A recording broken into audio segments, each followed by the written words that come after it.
দালালদের খপ্পরে পড়ে হাজার হাজার লাখ লাখ প্রবাসী নিঃস্ব, একবারে নিঃস্ব।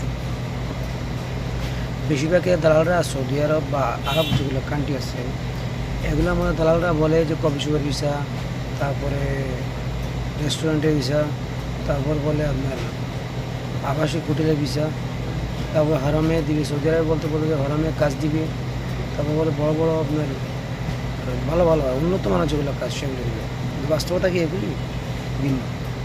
বাস্তবতা ভিন্ন। দালালরা এরকম কোনো ভিসা সৌদি আরবের নাই।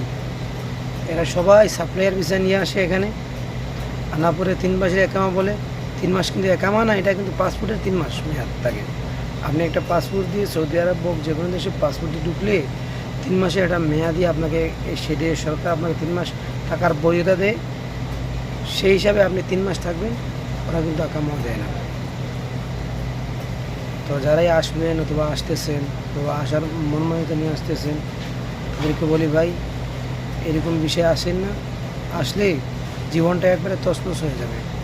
ধন্যবাদ সবাইকে, ভালো থাকবেন, সুস্থ থাকবেন, আসসালামু আলাইকুম।